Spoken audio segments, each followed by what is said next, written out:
breaking news.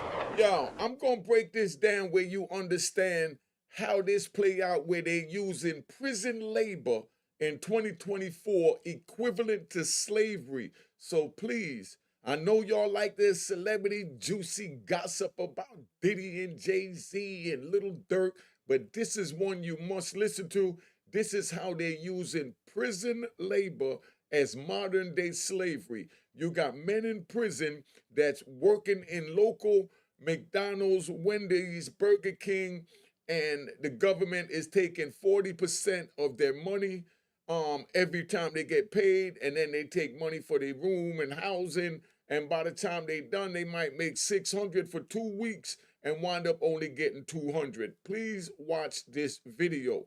You need to share this video so you know what's going on. So you young people out there that don't want to work, they know how to get you to work. You know what I mean? For nothing. Slave labor, let's keep it going. Make sure you subscribe at Mecca Audio TV, Unique Mecca Audio, and Unique Mecca Audio Prison Stories.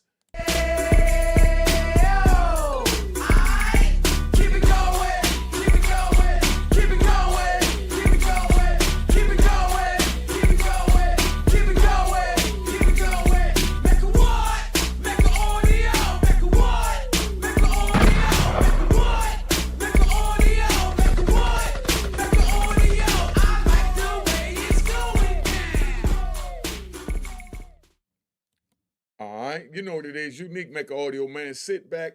We're going to play this video. We want you to understand. In the feds, they have something that they call, what they call that? They call it Unicore. Unicore is the factory that they make inmates work in, and they get like maybe 10 cents an hour. And, you know, I learned how to make jacket before I even get in. I'm going to get into that. But let's get into this here, because I want you to see this is the ultimate scheme right here. You know what I mean? Where they getting brothers to work in the public for nothing for the corporations. Well, a lot of people are calling it modern slavery. Does that feel right? I was just about to say, that's slavery. That's slavery. You took away the whips, but you put the paperwork. Took away the masters and you put them in uniform. Listen to how deep this is. She said they took away the whips and gave paperwork. So, you know how they used to whoop us, you know, with the whip? Now they whipping us with the indictments, with the lawsuits. Pay attention. You ain't going to get better content than this than you get in the Mecca Audio, man. They took away the whips, and instead they're whipping us with indictments and codes and statutes and violations. And those are the new whips that they're using. Pay attention. Same difference, same difference. It kind of appears that there is a coordinated system in order to protect the labor that's created by the prison system. Walk into a McDonald's in Alabama, and the worker flipping your McDouble could be an incarcerated person. It's a sad situation, a way they getting rich off us. The Alabama Department of Corrections farms out incarcerated people to work at hundreds of private companies and government agencies across the state. McDonald's, Burger King, Golden Corral, Wendy's. They got a Wendy's contract right now. State Trooper's office. They'll send everybody everywhere. They'll send you everywhere. Yes, the parole office.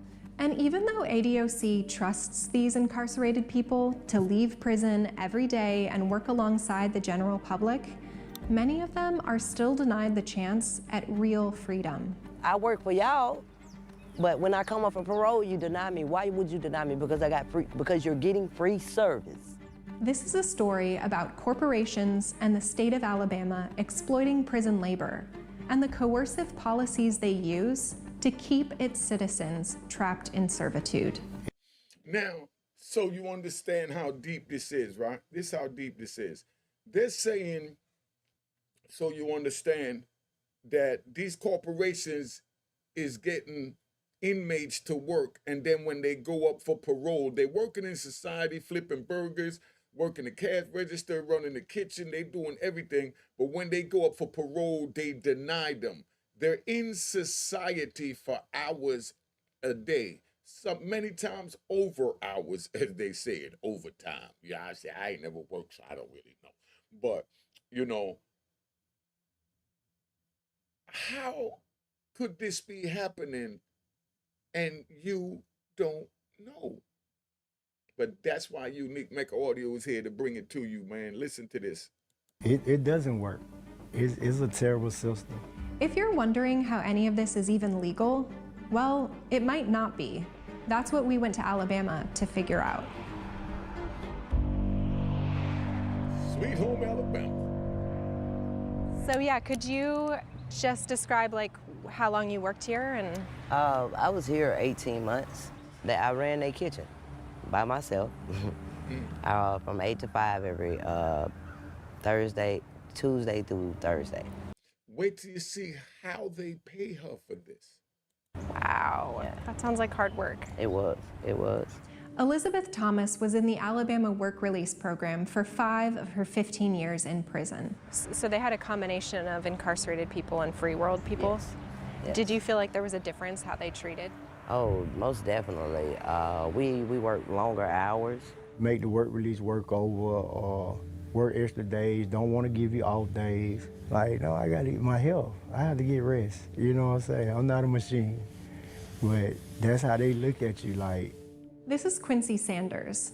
During his nearly 17 years in prison, he worked at several restaurants, a lumber yard, and McDonald's. Like, working a real job and trying to stay being incarcerated is a very hard experience.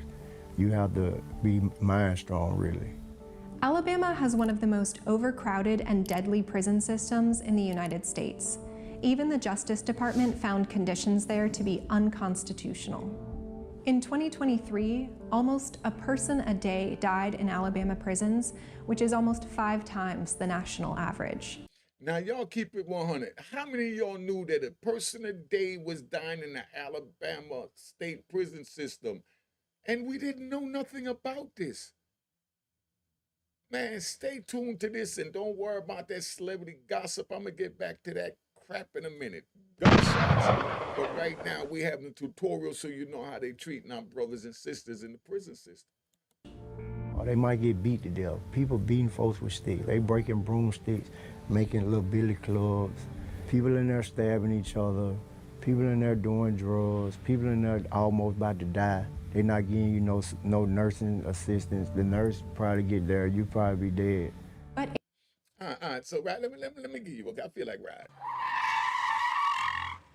riding. So we gonna ride right now. I was in Coleman, Florida, and it was this big police. He was real cool, looked like a lumberjack, you know what I mean? Bald head, you know what I mean? He had the thick sideburns and, you know, and he was diesel. He wore his, you know, little knife protection vests and all that. But he was good people. Nothing bad to say about him. And he was into the UFC fighting, and he minded his business. He didn't bother the other convicts, and he didn't even bother the inmates. Now, when I say inmates and convicts, you have to understand that an inmate do what he's told, and a convict do what he want to do. But this man didn't bother each one. See, I give y'all jewels in between all this. So check it out. So dude is sitting there, and it was like a Sunday night. They had a big football game on, and a dude from Ohio gets into it with a dude from California. Now, they're sitting there, and dude ran and broke a stick and had the broomstick, a big, thick broomstick that was jagged in his hand, and he's chasing the dude from California around with the stick, trying to hit him until somebody threw the dude from California the plastic lid to the garbage can so he could use it as a shield to block it. And then someone else wound up breaking a stick, one of his homies, and he threw him out a stick. And everybody sat down watching the football game like nothing was happening. And everybody's glued to the football game, but looking out their corner at the eye, enjoying the show. But remember, there's cameras all in the dorm, so nobody wanted to jump up, you know what I mean, and start staring. Oh, because then the cameras would see it, and then they'll send the goon squad, and the deuces would go off. And when all the police come running down there, it'll end, and we wouldn't get to see our special halftime show during the football game, you know. So we want the fight to keep going. So we just sitting there, everybody calm, the whole day room like nothing happening. And these two dudes is running around like gladiators with garbage cans for shields and broken sticks for swords and weapons, and they going at it. Cold madness, right? And the police is behind the desk, and the police, he's a UFC fighter, so he loved to fight. But he look up, he see it, so he's looking over the computer and he's watching it and he's loving it. And then when he see people looking at him to see what he doing, if he's gonna run out or if he's gonna hit the deuces or if he's gonna intervene, so he ducked down and act like he looking at the screen and he playing with his mouse. You know what I mean? And then he peek back up and look over. And he's enjoying the fight and he acting like nothing happened. These dudes fought for 45 minutes, man. They went from downstairs to upstairs to the back of the stairs to under the stairs. They was cold rumbling. And the police just sat there on the mouse chilling, you know? But this is the type of thing that happened in prison. So if you want to go in prison, you know, to experience that, I'm going to tell you, don't do it. But if you think you tough enough and none of this means nothing to you that I'm saying, well, you go for it because they got a head bust for you too. Just like they bust my head, I'm trying to prevent you from going to get your head bust. But if you think you that tough, because I'm telling you, I wasn't that tough. I was made that tough. And I made the choice to put myself in that situation the same way I'm trying to tell you not to make the choice to put yourself in that situation. But those dudes could have killed each other and the police acting like he watching TV and the inmates sitting back to see who dies first. Welcome to prison. Let's get back to this free labor for prison, because I know when I ride, you get a few rat bastards, you know, to come in. Oh, you talking too much. You talking too much. Get out of here. You know what I mean? With your Mickey Mouse ass. ADOC offers people in prison with nonviolent misdemeanor convictions a potentially life-saving deal. If they join the work release program, they get to live in special facilities that are generally much less dangerous than regular prisons. They spend their days working in the free world without prison supervision, and they can earn 72-hour passes to visit their families at home. If you go out here and you do the right thing, you get to elevate, you get to grow, you get out of this facility. But you know what you didn't tell me is that you finna get all my money. Tell them about That's the what money. they didn't tell you. The state takes a 40% cut of every incarcerated worker's wages off the top, before taxes, plus an additional $5 a day for van rides to and from work, $15 a month for laundry, and then any restitution and court fees.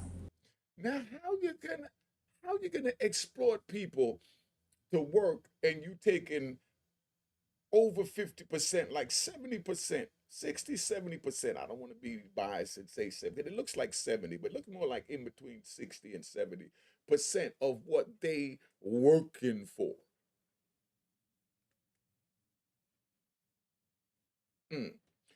We understand that when you're convicted, you're considered an indentured servitude. But I mean, come on, free labor? $5 to the van ride to go to and from? Come on, man. $15 for laundry? And most dudes wash their little underwears and sweats themselves. And I'm sure wherever they work, they wash the uniform. So where's this fit? Oh my God. And then they got people working there for 18 months and 5 years. They go to parole, deny parole, just so they can keep them in this free labor. If your check is $636, you might see two something out of that. And that's every 2 weeks. And you done work 80 hours and only seen $200. Like it makes you lose motivation, because you know money motivates people, especially working, so it kind of makes you lose motivation. One estimate calculated that the state of Alabama enjoys a benefit of more than $450 million a year off of prison labor. Remember, Alabama is the original slave state, and this looks like slave labor to me as a layman. What do you think? Put it in the comment. And it's slavery all the way around the board, just slavery. And unlike free world workers, incarcerated workers can't just get a shift covered or quit. ADOC has a list of rules that all incarcerated people are expected to abide by. Rules like don't have contraband, be in your bunk at the required time, and rules like don't refuse to work. That's a rule on the books. CJ Sandley is one of How is it refusing to work if you say I'm sick today? I've been throwing up blood. I had diarrhea all night. And you consider that as refusing to work? I was in that system for 26 and a half years. So I'm letting you know, yes, they call that. If you tell them I got the runs, I can't go to work today. They say, oh, no, you got to go. They got a bathroom over there. You know what I mean? Come on, man. the attorneys behind a recent lawsuit filed against ADOC.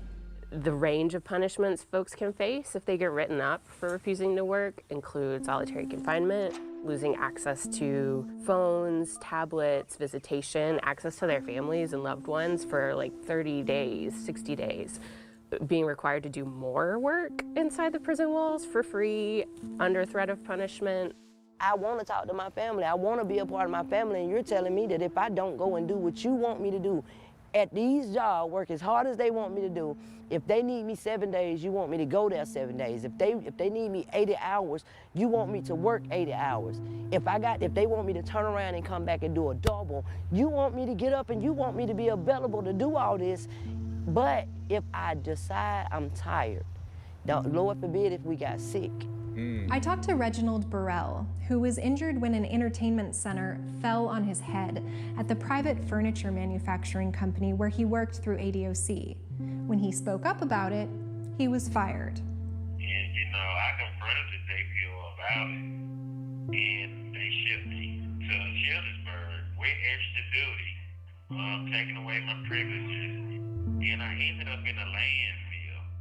I just got assaulted and mistreated at this job, and now I'm in a landfill working for free for a multi-million-dollar company. One of the most valuable things in the system is whatever I can do to get out early. If a work stoppage to protect myself from being abused and to speak up for myself could subject me to sanctions, I don't have to say it, but you're going to follow whatever order you're given. Chris England is a state representative in Alabama. He's leading the fight to reform the state's prison system. It is a completely broken system. The folks in charge, the parole board, they don't use guidelines. There is no methodology applied to it. Alabama has some of the lowest parole grant rates in the country. And more than 90% of the time, hearing this answer. Denied, denied, denied, be denied. Parole will be denied. If the parole board followed its own guidelines, it would grant parole in about 80% of cases. But instead, that number dropped to just 8% last year. See, because what this add up to is they try and keep you trapped in this circle of staying in the prison so that you can stay in their workforce for this free labor for these corporations. And then when you go to parole know you capable of going out. You've been working at the restaurant, going outside the prison, working in the community for 4 years, 5 years, 3 years, even 18 months like that young lady. And then they turn around and they deny your parole. When you've done everything right for 18 months, even run the kitchen in the local Wendy's, and they deny you. But why would they deny you? And you've been programming. But here they go, they deny you because right now you are a threat. You are a threat right now. So they deny you because you're a threat to them losing this free labor, and they want you to work with this free labor. So you're a threat with shortening the cheap labor workforce. Let's keep it moving. Incarcerated people in the work release program don't fare much better. I know that there are people at the Department of Corrections, they assess them, and then they say, you are not a threat. So much so, that you can leave here and go work. Some people actually go home for 72 hours on a weekend and are told, we trust you to the point where you do whatever you gotta do. We'll see you Monday morning, 8 o'clock. That same person goes before the parole board and they say, you know, what you did 20 years ago is so bad we can't let you out. You're a threat to public safety, but make sure you're at work tomorrow morning. In the public. A federal lawsuit claims that 235 people in the work release program were denied parole in fiscal year 2022. So if the system is operating as designed, what is the point of the system? It appears labor is.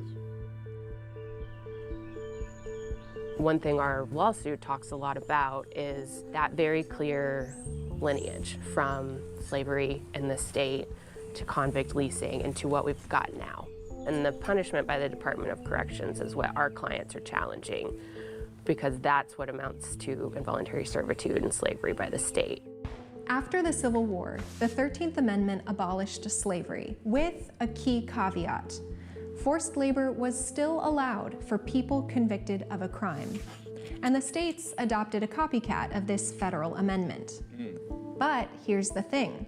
In 2022, Alabamians made a historic vote to remove this exception. The state has a new constitution. Voters overwhelmingly agreed to make our state constitution free of racist laws and language. However, right after the voters of the state changed the state constitution, the governor and the Department of Corrections really doubled down on the punishment for refusing to work. So the people closed the loophole and then the governor went around to open it up again, basically. Yeah, that's right. Governor Kay Ivey's executive order made encouraging or causing a work stoppage a high-level violation, on the same level as possession of a weapon, drug possession, and bribery. The order... All right, let me break that down to you, right? This is my specialty. Okay, when I first got to Lewisburg, you know, we had convicts in it. This is 1993 when they were just bringing in, you know, the brothers and sisters from the crack era. We got to Lewisburg and they had what they called the prison factory, the Unicore factory. They had dudes that was allowed to work overtime there. Overtime there meaning that you go to work at 7 in the morning, you're supposed to get off at 3 in the afternoon, but you could stay until 10 that night. And then if you want, you know, you're supposed to get off at 10, at 11, then you can sit there and work from 11 to 7 again in the morning and work all 3 shifts. And they paid you like maybe 90 cents an hour.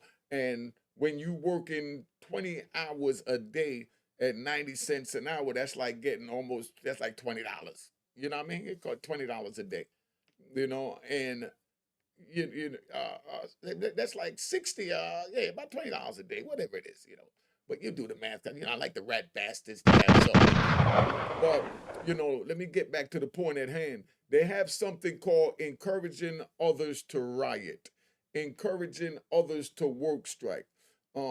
That's like when I first came in, the homies was like, yo, we don't work in the factory, dog, because the Unicore is what keep the prison system going. And by us working in the factory, that's giving them the money so that they could build more bars, more chains, more handcuffs, you know, more handcuff keys, you know, more cells, more prisons. And they actually took the profit from the Unicore to use to incarcerate us even tighter and for them to make a profit on the outside, and we make nothing. So that's the worst thing you could do, is encourage others to riot. In the feds, that's only a 200 series shot, because I had one of them too, right? They call it encouraging others to riot, or I mean, that's what they gave me.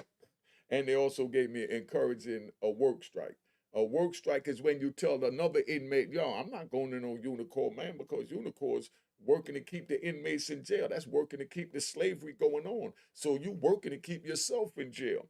If somebody go back and tell the administration that you just said what I said, that the Unicore is, I'm not going to Unicore, you know, because of this, and then now they come lock me up because I'm encouraging that person not to go to work. So I'm encouraging a work strike by telling other inmates that the Unicore is the prison slavery factory, and that's what they use to run the prison. And I learned this my first day in the prison, because those are the type of men, convicts that I was around, that gave me that. So once you get this causing others, encouraging others to work strike, encouraging others to riot, In the feds, these are 200 series shot, right?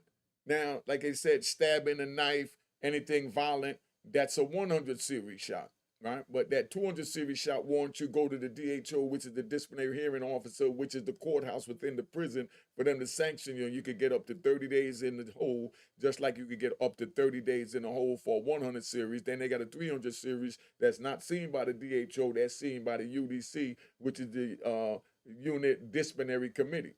You know what I mean? Which is your case manager, counselor, and worker. See, I'm breaking all this prison stuff down to you so you understand. That's why I say make sure you pay attention here at Unique Mecca Audio, because there's no game playing. But anyway, once you have that on your jacket, means on your file, wherever they send you in the prison system, you're going to have a red mark next to your name. So as soon as you go there and they whiz through the names on the computer, they look for anybody with a red mark. So you might have it for riot, stabbing, assault on police, whatever, but you got a red mark. And I had a riot and an encouraging or work strike and encouraging others to riot. They charged me with everything under the book to defend our rights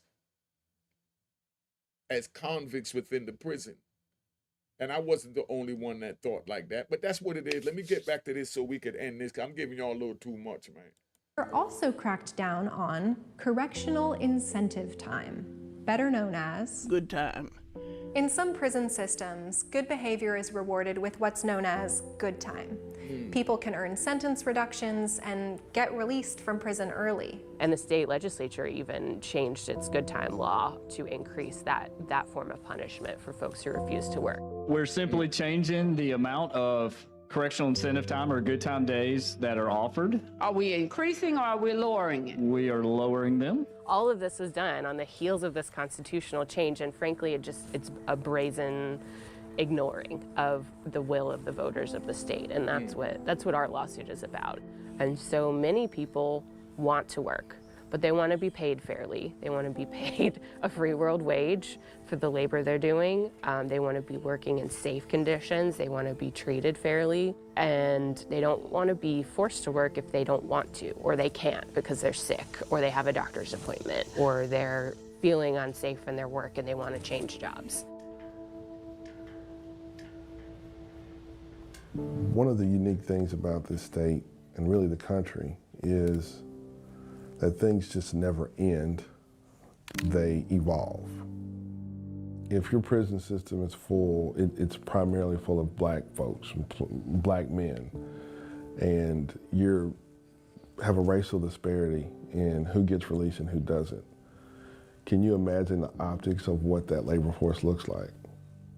Black people account for just over a quarter of Alabama's total population, but more than 50% of the prison population. An AL.com investigation found that black men were 25% less likely to get parole than white men. If you could take a picture of a group of men who are working convict labor decades ago and juxtapose that next to a current labor force, it would probably look the same. That's crazy. So, what is the point of prison? Is it the creation of a cheap, controllable, and confined labor source? Or is it rehabilitation? And what does a real commitment to rehabilitation for incarcerated people actually look like?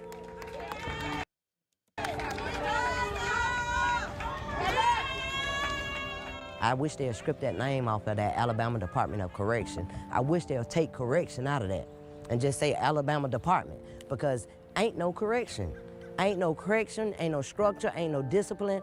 You discipline me to do what you want me to do, not the law. Not to come back in society and be able to live off of what you taught me. That's not what's going on. If I lived off what DOC taught me, I'd still be a criminal. Because they want that paycheck. They want me to come back in tomorrow. They want me to, because they money keep flowing. It's no correction. We need to start correcting. We need to start loving. We need to start teaching. Now, that joint there was hard, right?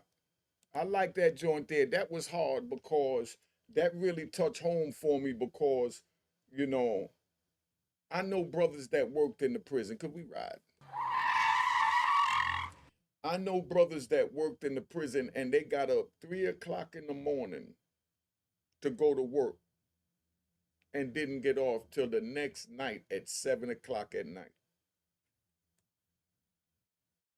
And then watched a little TV after they took a shower and then went to bed early because they had to get up by 3 in the morning. And this is how they lived their bid for years. And can you believe they made $17 for the month for working all those hours? And they loved it. And then they get released back into society. And then they say, I can't work in no McDonald's for no minimum wage. So I had to rob that bank. I had to rob that house. I had to sell drugs because I'm not going to go work in McDonald's, you know, for no minimum wage. But he's working in the prison for $17 to work like 14 hours a day. But don't want to work minimum wage. And then they come back to prison and they talk to me like they slick. And I'm looking at them like, man, give me a chance to go out there and work at McDonald's. I'll be the best McDonald's hamburger flipping mother effer you ever seen. You know, that's where my mentality is at when I'm seeing them coming back. And it's crazy because they really believe that they're right for coming back and not taking a job at McDonald's for minimum wage. And then they come in and they get 17 cents an hour. If they're lucky, they get up to the 90 cents an hour. They call that a grade 1. A grade 1 is, you know, you get about 90 cents an hour. Been on here long enough. Hit the QR code on my man Lou Sims' book. Subscribe at Mecca Audio TV and Unique Mecca Audio Prison Stories. Unique Mecca Audio Prison Stories to hear more of these prison stories. All right? Let's keep it moving. Let's keep it funky. All right? Cheers, cheers, toast the crime, toast the crime, the crime, the crime, the crime.